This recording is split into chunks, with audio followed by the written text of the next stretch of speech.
그룹이 네. 사실 2021년에 중국의 부동산 시장이 진짜 심상치 않다는 걸 보여준 약간 첫 번째 사인 같은 그렇죠. 그룹이었어요.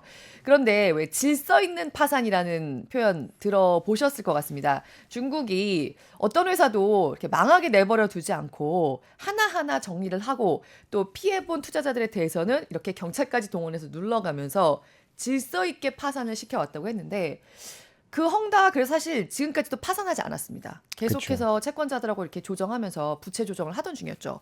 그런데 오늘 아침에 조금 전에 헝다가 뭐 파산보호 신청을 했다고요. 네, 미국에 파산보호 신청을 했어요. 이제 네네. 결국에는 이제 채권 조정하는 와중에 이제 어떤 네. 일환이라고도 할 수 있을 것 같은데 이게 지금 중국 국내에서는 아직 파산보호 신청 이런 거 안 했거든요. 네. 그러다 보니까 이제 미국에서부터 이제 해외에서부터 좀 채권 조정해 나가는 거 아니냐 네. 이렇게 얘기가 나오고 있는데 뭐 최근에 이제 컨트리 가든이 네. 계속 이슈가 되던 와중에 이제 헝다가 이렇게 또 네. 하다 보니까 이게 지금 사실 어찌 보면은 불난집에 기름을 붓는 격, 좀 이런 식으로 좀 우려가 많이 더 확산될 가능성이 높죠, 사실은. 그러니까 헝다 사이즈의 회사가 하나가 파산을 하겠다고 하면 네, 그거는 질서 있게 파산을 시킬 수가 있는데 지금 뭐 비구이 위안이라든지 네, 신호오션이라든지 거기다가 기존에 느릿느릿 채무 조정을 하던 헝다까지 겹치게 되면 게다가 신호오션 같은 경우는 사실 국유 기업이잖아요. 그쵸. 중국 정부가 소유하고 있는 기업인데 280억 원 이자를 내주지를 못해가지고 부도위기에 몰렸다라고 하는 건 중국 정부가 이 상황을 컨트롤할 수 있는 여력이 과연 우리가 흔히 생각하는 수준일까? 이거에 대한 우려를 점점 더 키우는 것 같아요. 맞습니다. 지금 사실 이제 올 한 해를 놓고 보면은 네, 중국에 대한 어떤 기대치와 이제 어떤 실망감이 몇 번이 있었는데 첫 네, 번째는 리오프닝 할 때예요. 사실 저는 이제 중국 쪽에 세일즈도 많이 하고 하다 보니까 그런 분위기나 이런 것들을 좀 파악할 수가 이제 고객들의 분위기 이런 걸 파악하기가 좀 용이한데 올해 초에 리오프닝을 할 때쯤에 기대치가 굉장히 높았습니다. 다 네, 아시겠지만 이제 다른 나라가 리오프닝 하고 나서 인플레이션 좀 밀 정도로 소비도 많이 되고 이런 것들이 있다 보니까 중국도 당연히 그렇게 되지 않겠냐라고 했을 때 그랬다고 리오프닝을 했는데 경제 지표가 안 나온다. 그래서 이게 그때 기대치가 확 올랐다가 줄어드는 게 생각보다 굉장히 짧았어요. 이거 아닌 것 같다 해서 발 빼는 게 굉장히 빨랐었거든요, 다들. 근데 지금은 이제는 진짜 경제 지표가 올 때까지 왔다. 7개월이니까 거의 네, 이제 올 때까지 왔다. 이거는 너무 안 되겠다 싶어 하던 와중에 이제 정치국 회의를 기존보다 일주일 앞당겨서 했잖아요. 그러니까 네, 일주일이나 앞당겨? 이거 정책을 빨리 발표하려고 하는구나라는 기대치가 있었어요. 그래서 그 당시에 이제 투자자들의 기대치가 굉장히 많이 올라갔습니다, 사실은. 네, 그래서 이제 투자를 많이 했는데 이번에 어떤 좀 보면은 지금 실망 매물들이 많이 나오고 있는 게 느껴져요. 네, 하지만 생각보다 이게 길었어요. 길었다고 하는 거는 제가 음, 봤을 때는 지금이 오히려 조금 더 안 좋은 상황 아니냐. 음, 과거에 그러니까 발을 빼는 게 좀 빨랐을 때는 지금이 아니구나라고 해서 다시 뺐지만 이번에는 버티다 빼는 느낌이 좀 있다라는 거죠. 그래서 지금 중국 정부에서 뭔가 시그널이 확실히 나와야 되는데 왜 지금 정치국 회의 이후에 이런 실망 매물들이 나오냐면 음, 정치국 회의 이후에 실질적인 정책도 많이 내놓긴 했어요. 음, 많이 내놨는데 문제는 뭐냐면 투자자들이 예상했던 것과는 다른 거예요. 크게 두 가지 정도가 있는데 첫 번째는 이제 부동산이 될 거고요. 두 번째는 이제 자본시장이라고 해서 증시가 되겠죠. 근데 이번에 정치국 회의에서 이례적으로 자본시장 활성화를 이야기했단 말이에요. 그러니까 자본시장 활성화를 이야기한다? 네, 그러면 이거 지금 증시에 뭔가를 하겠구나. 음, 지금 중국 증시의 발목을 잡고 있는 것 중에 가장 큰 거 하나 뭐냐면 당일 매매가 안 돼요. 그래서 이제 중국 본토 주식은 사면은 결제일이 T+1이 그러니까 다음날 결제되거든요. 네, 다음날 결제가 돼야지 팔 수가 있다라는 거예요. 그럼 이게 당일 매매가 안 되면 중국 증시같이 변동성이 센 데에서는 이게 굉장히 발목 잡는 거예요. 그렇죠. 개인 투자자들도 마찬가지고. 그래서 지금 자본시장 활성화를 이야기한다.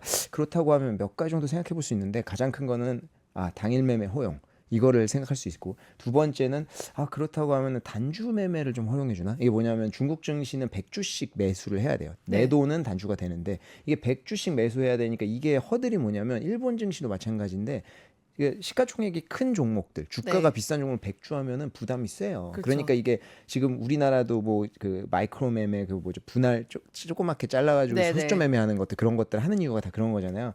그래서 그거라도 해주지 않을까 했는데 막상 지금 자본시장 보니까 나오는 게 인지세이나 인지세고 뭐 얼마 나왔는데 그잖아요. 인지세 뭐 세금 때문에 누가 네. 세금 인하했으니까 막 주식해야지 뭐 이런 사람이 어디 있어요, 솔직히. 그러니까 이제 네. 이게 조금 네. 약한 것 같다. 이거 빨리 좀 내줘야 될 것 같은 데가 네네. 이제 증시에서는 하나가 있고요. 네네. 두 번째 부동산에서는 3, 4선 도시 완화해주고 지금 완화해주는 시그널은 계속 나오고는 있어요.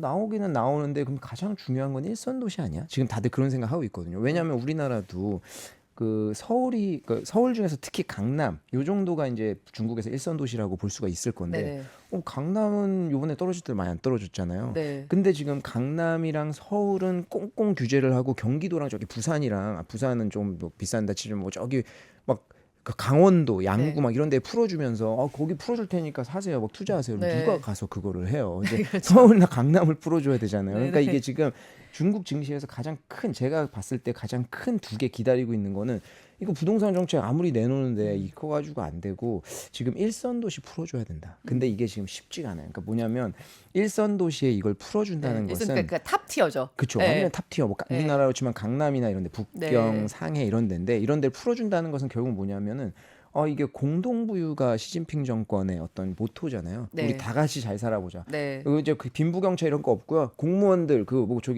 SNS에 명품 플렉스 하지 마. 막 이런 거 나오고 있잖아요.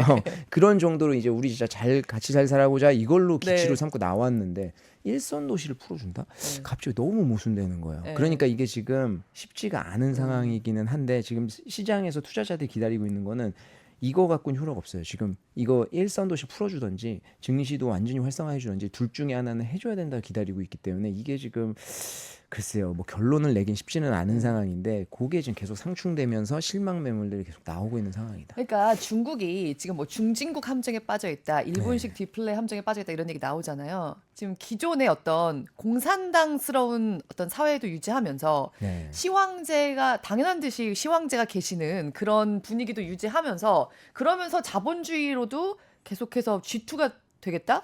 이거 진짜 동시에 달성할 수 있는 목표가 그쵸. 아니거든요. 이게 쉽지 그 않은 진짜 기로에 상황이에요. 와 있는 것 같아요. 네, 이게 뭐 뭔가 이제 예전에 마오쩌둥 다 등소평이 이제 개혁 개방을 하면서 네. 중국을 완전 뒤집으면서 이야기했던 것은 향후 100년간은 도광양해 해야 된다. 그러니까 엎드려 있어라. 괜히 나서지 말고 엎드려서 무조건 클 때까지는 도광양해를 해야 된다. 네. 근데 그 100년 안 지났는데 지금 시진핑 그쵸. 정권이 돌아오면서 도광양해를 했어요. 물론 일각에서는 황제가 되고 싶어서 독재하고 싶어서 그렇구나 하는 뭐 그런 것도 있을 수도 있지만요. 네.